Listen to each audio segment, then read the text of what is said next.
Hey everyone, how's it going? It's either Randy Chavez. Bad days today. Bad days. This is going to be a veteran reaction on the assassination of Charlie Kirk.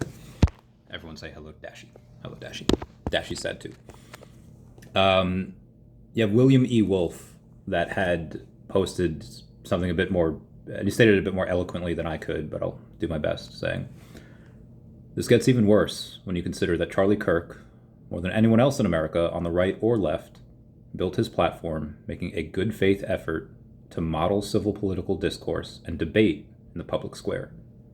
His entire project was built on reaching across the divide and using speech, not violence, to address and resolve the issues." I want to follow this up with a quote from Obama. This was back almost 10 years ago to the date, and he was talking about liberal college students. This was over in, I think, Iowa, and he had said, "It's not just sometimes folks who are mad that colleges are too liberal that have a problem. Sometimes there are folks on college campuses who are liberal and maybe even agree with me on a bunch of issues who sometimes aren't listening to the other side, and that's a problem too. I've heard some college campuses where they don't want to have a guest speaker who's too conservative, or they don't want to read a book if it has language that's offensive to African Americans, or somehow sends a demeaning signal towards women. And I gotta tell you, I don't agree with that either. I don't agree that when you become students at colleges, you have to be coddled and protected from different points of view. I think you should be able to, anybody who comes to speak to you and you disagree with, you should have an argument with them. But you shouldn't silence them by saying, you can't come here because I'm too sensitive to hear what you have to say. That's not the way we learn either." At the end of the day, I don't think Charlie Kirk's views were outrageous. He believed in God, family, America. Normally, tonight, to honor those who had passed, as a lot of veterans do, we would go in and have a drink. And not that Charlie was a veteran, just that, again, this is just a veteran reacting to this. But I feel like Charlie wouldn't want that. He had said not too long ago to get married, have kids, and stop partying into oblivion. Now, I love partying, and I had been against marriage for some time, and kids as well, and I'm not saying that that's all ending. But again, just don't want to do something that he would have looked down upon. And again, when I've seen, I'm not like this Charlie Kirk like super fan or anything, but I've seen a fair amount of his clips that he's done. He became so viral that South Park even made an episode about him, where Eric Cartman was like a Charlie Kirk type of guy, and he would do all these mannerisms that were like Charlie Kirk, and Charlie Kirk looked at it and he laughed at it. I think that's something that we're kind of missing today, where we weren't so offended by everything years ago. Like we would laugh at certain things, and South Park most of the time gets it right. They do really. Now again, maybe some of that is just the veteran humor in me that just gets really, really dark. If something's funny, it's funny. But again, like never in any of the clips that I've watched was he really hateful. I don't think he ever incited any type of racism or violence or called for any of that. And what really kills me is that he was 31. He was younger than I was. I remember in the military there was, when I joined I was like 21, 22. So I was kind of like the old guy at some of like the barracks. Like a lot of people that had joined were like 18, 19, and then you deploy with like some 18 and 19-year-olds, and it's just like, and this is gonna get.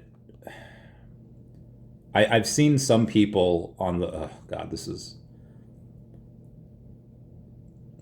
I'll say this in two ways. I've seen some people that were really not fans of Charlie Kirk, and they used that quote of him saying like, "Hey, listen," and I don't know the direct quote, but it was something along the lines of, some people die every year from gunshots, and that is a small price to pay for having a Second Amendment, and I think he's correct. Now, granted, some of the people that didn't like him were using that to basically justify and celebrate his death, and that is awful. Like I would So when I was younger, like a lot younger, and I didn't like John McCain because he was very war hawkish. He was, and not like, I understand ushering in the need to go to war for certain aspects. I feel like that's not what he did. Anyway, long story short, he had passed away, and I was just like, good. Now my friends are safer because he's not going to get him into a war that's not needed, that's unconstitutional, undeclared. And then a friend of mine, without lecturing, without she just said like, and he died of cancer, and just like, listen, I hope I'm never on the side of cancer. Kind of just showing me like what I was saying and kind of how like rude and inappropriate it was, and I was like, okay, yeah, fair point, you're right, and that always stuck with me. So I see some people that are just like celebrate this, and it's like, damn, this is really unfortunate, because again, super nice guy.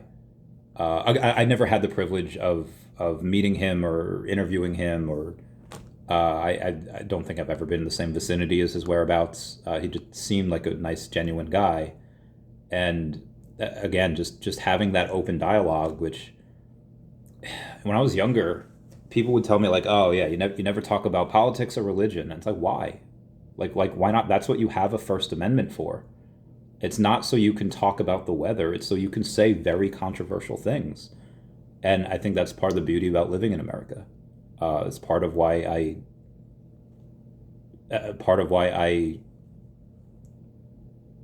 don't want to say that's why I started, as I'm not gonna lie, I joined because I was 20, 21, and I was tired of working 3 jobs, 80 hours a week, and just to pay rent and for a car and have nothing to show for it. Wanted one job where I could work like 50 hours a week, and that was it. But that is part of the ideals that helped made me proud of serving. Like, okay, yeah, freedom of speech, and not every country has it. It's a privilege that I think we really take for granted. And again, I don't really care what you say. You could talk. You could have someone out there, and I'm sure there are a few that really have bad things to say about me, or they wish death upon me, or they want me to unalive myself, or they want something bad to happen to me. They can say what they want. Like, I don't agree with them, clearly. I like to think I'm a very net positive force in this universe, but you're always the villain in someone else's story. I would never try to take away their right to say something just because I didn't agree with it. I think it should be up to people to counter bad ideas with good ideas, and counter bad points with good points. Like, hey, I see your reasoning and I see your opinion, understand it, here's why it's not good. And again, I understand some of these people that had celebrated the Luigi Mangione, and again, like that's a whole separate thing. I feel like I made a video on that already, unaliving a CEO of a healthcare company, and it's like, I didn't know anything about that healthcare dude, but it's like, this kind of not the way. And then I saw like all the god awful things that company was doing, and just, it was like, okay, like, I will never advocate for that, because that, again, you can't just go around pew-pewing people. At least not, like, I understand that there are people in this world. I doubt any of the people that have been celebrating Charlie Kirk's death, they've probably never met any of them. But, if you're in a different part of the world and you see these people pouring acid on kids' faces, or you see like doing horrible things to women or animals, like, okay, yeah, those are probably some people that it would probably be better if they were pew-pewed. Charlie Kirk was not one of those guys. Just seemed like an awesome, wholesome dude. But when you have some people on a certain political spectrum there, some people say that, oh, well, if this side wins, your life's going to be over. America's done for. You're going to be thrown in cages. You're going to be rotting in jail. They're going to kill you. They hate you. And it's like, Okay, well, everything became so politicized that to some people this is what's needed, and it's like, dude, like, so I understand why some of those people, because they're fed into all of this BS from a lot of the media, and again, both sides of the media do it, of just the sensationalized stuff. Like the other side is so bad that if they get elected, our life is going to be over. And I've heard that from like every election cycle since I was like 10, 12. Oh, it's going to be so bad. If they get elected, country's done for. And what happens? The country's generally okay. The world moves on. Um, so that being said, I want to read something from former VP Kamala Harris. She says, "I'm deeply disturbed by the shooting in Utah. Doug and I send our prayers to Charlie Kirk and his family. Let me be clear, political violence has no place in America. I condemn this act, and we all must work together to ensure this does not lead to more violence." I agree with that. Again, if you call the other side Nazis and say that they'll kill you if they get elected, it's just like, you know, how do you expect certain people to react to that? And I don't know anything about the assassin. Apparently the FBI have him in custody. I don't know anything about that. But going back to the Charlie Kirk quote about the Second Amendment, he would not want guns to be taken away. And again, that is a very important amendment to me. I love guns. As a veteran, like that's part of why I continued to serve proudly, and I'm proud that I served, to have that freedom of speech, to have that Second Amendment, because I've seen countries that don't have that, and it's not good. It's very not good. But at the end of the day, I think just again, condemn all violence. Really, really just try to love one another. I have friends on both sides of the aisle, like both sides of, and I don't want to say like extremists, because I don't agree or associate with anyone that's on the extreme side of the right or left. But I have political friends, and I don't just mean like, oh yeah, political science major. No, like politicians that are on the right and the left, and this is not what anyone wants. This is, yeah, 31, is younger than me, accomplished more than me. I would have gladly stood in front of him or trade places with him and had it happen to me instead of him, because I think he just lived a purer life, especially because he had a wife and 2 kids. I think he was a very positive force. I think that even though there's a lot of controversial things that were said at his debates, at the end of the day, again, he seemed very peaceful, and he just never had I don't think I've ever heard like a racial slur come out of his mouth or anything racist or anything like that. Yeah, I think it's a shame. I was asked about this on live before, and I forget what the question was, but it got me thinking, like, what was the point of serving?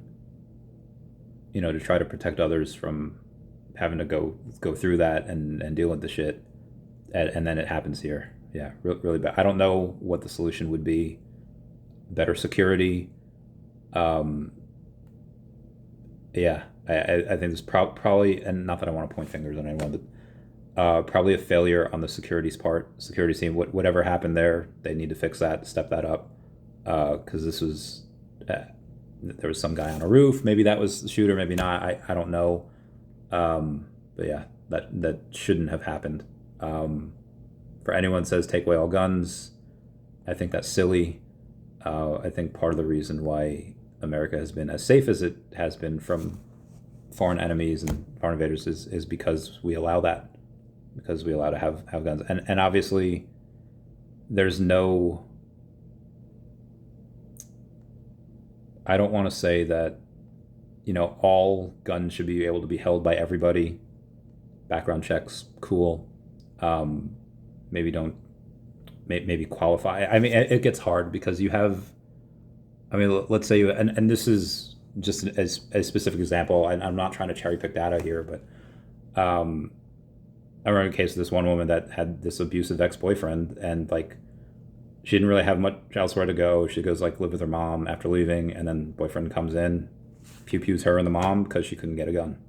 And it's like, okay, so I would like to say like, okay, yeah, maybe you should be trained on it first. Maybe you should call it, like, all these things. But then what happens if you're in that certain situation where you need one, and then suddenly you don't have it? It gets hard.